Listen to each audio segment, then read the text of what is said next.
in New Thought, in truth, we believe that God is inside of us.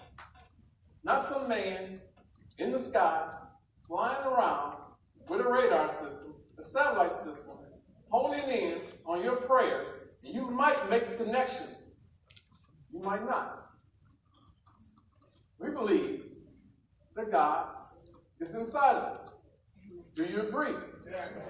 God is spirit. God is energy. God is a vibrational force that lives within each and every one of us. Do you agree? Yes. So, using the process of induction, since God is in you, through you, around you, and is you, how can God not be for you? Amen. Do you see that? Did you catch that? Yes. That's the process of induction. If God is spirit, God is energy. God is a vibrational force. God is in you, through you, around you, and is you. How are you going to be against yourself? Think about that. You're saying, I'm against myself. Now, that doesn't preclude us from making mistakes, making some errors. Sometimes challenging ourselves, our thought process on whether or not we like ourselves at that moment. Every now and then we may venture down the road of having a self-esteem issue. But then we have the ability to recover. Once we realize the divine space that we're walking in,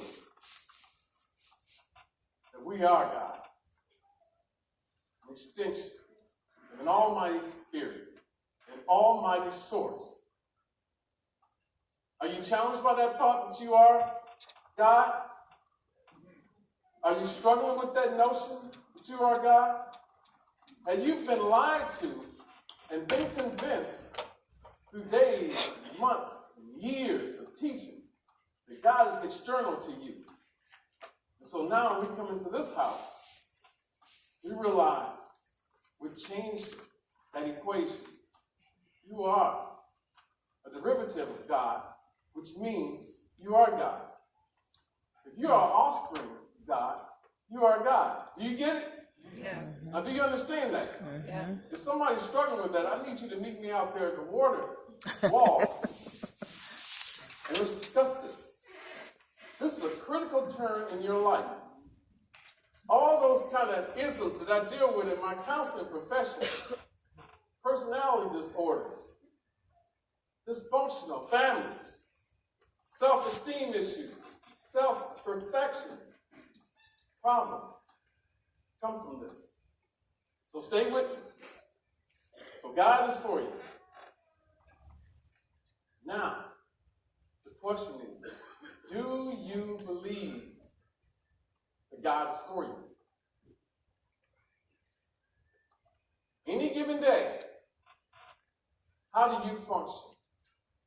Ask yourself that question. Do I sincerely believe that God is for me? Not for Susan. All the indicators are there that God is with her. She's doing some amazing things. Not for Leah. He has a wonderful life. Things are falling in place. Not for Steve. He's been sober for years and years and getting ready to celebrate another anniversary. But for you, do you believe that God is for you? Do your homework on that this week. At every challenge, every stumble, every obstacle, every scenario, ask yourself the foundational question: do I believe God is for me? If you believe that God is for you, you'll keep walking down that pathway. Even when you don't see the answer, you don't know the why, the how, you'll keep walking down that road.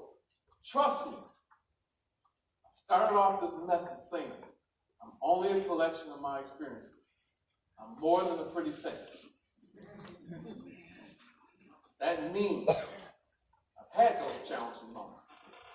Had those moments where I questioned my ability, doubted my skills, doubted my likability. Doubt that I'd ever be able to get up in front of anybody and talk without stumbling. Because I had the stuttering problem. I was in special ed for 14 years. I'm the one who still, at age 55, walk up on stage and wonder, am I going to stumble over my words and be exposed? But at some point you get to that edge of saying, oh no, I'm too premature right now. It's the last part. God is with you. Last part. Who can be against you? If God is with you, who can be against you? I studied long and hard about this, Brett. Who can be against it? I studied long and hard about the answer. Long and hard, Mitzi. You must have knew I was struggling to find the answer to this, because you came today. Mike, struggle with the answer to this. Who can be against me? Want to know the answer that I came up with? Yeah. Who cares?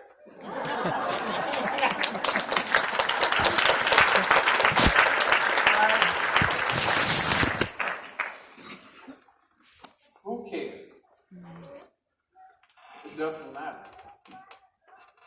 It doesn't matter. You have the power to manifest anything you want. If you believe God is with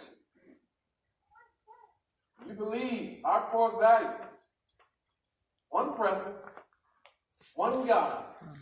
I'm a divine expression of that almighty source. I'm aligned with that source. And so I'm afforded the opportunity to co-create my life experiences. I'm using different tools to learn. My ultimate space.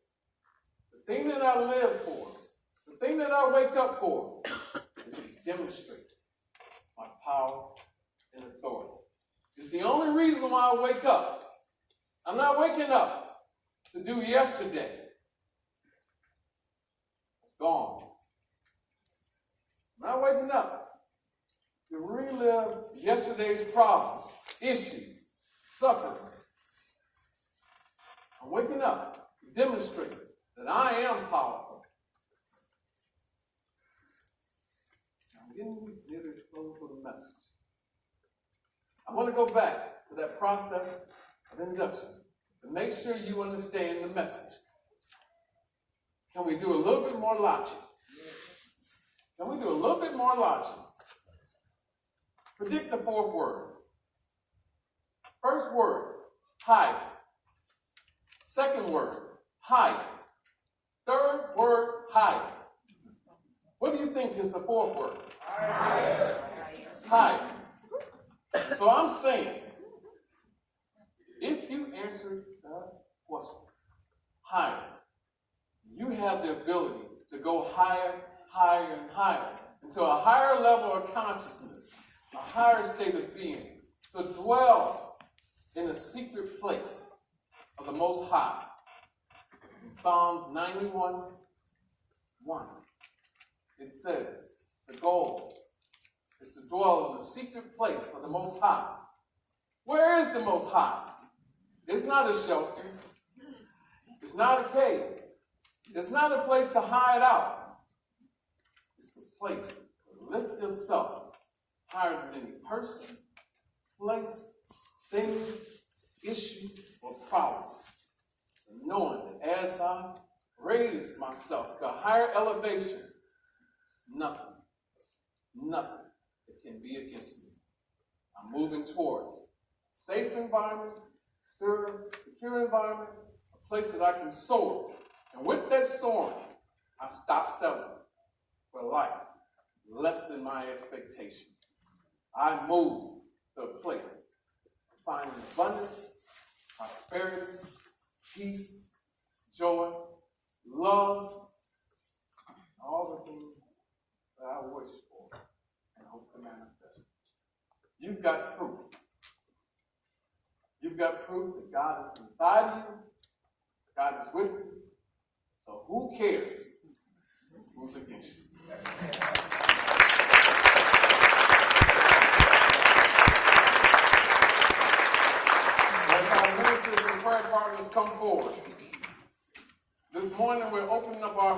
and souls, our minds, to give and receive blessings.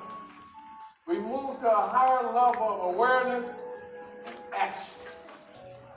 We become a unified force, a collective spirit of energy, of intelligence, a willingness to use our will, our power and authority to go to a secret place, high above any challenges.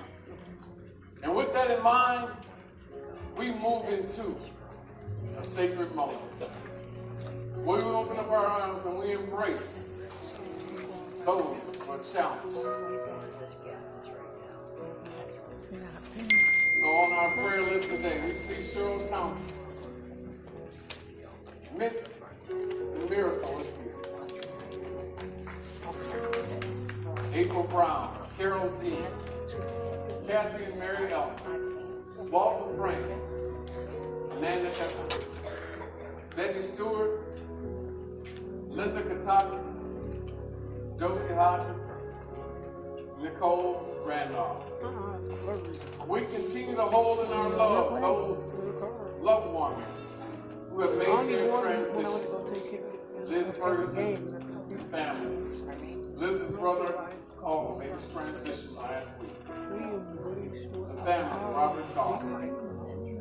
Father and the family. Sister Stale and the family and her friend Bree, as well as the Moore family. God before us, who can be against?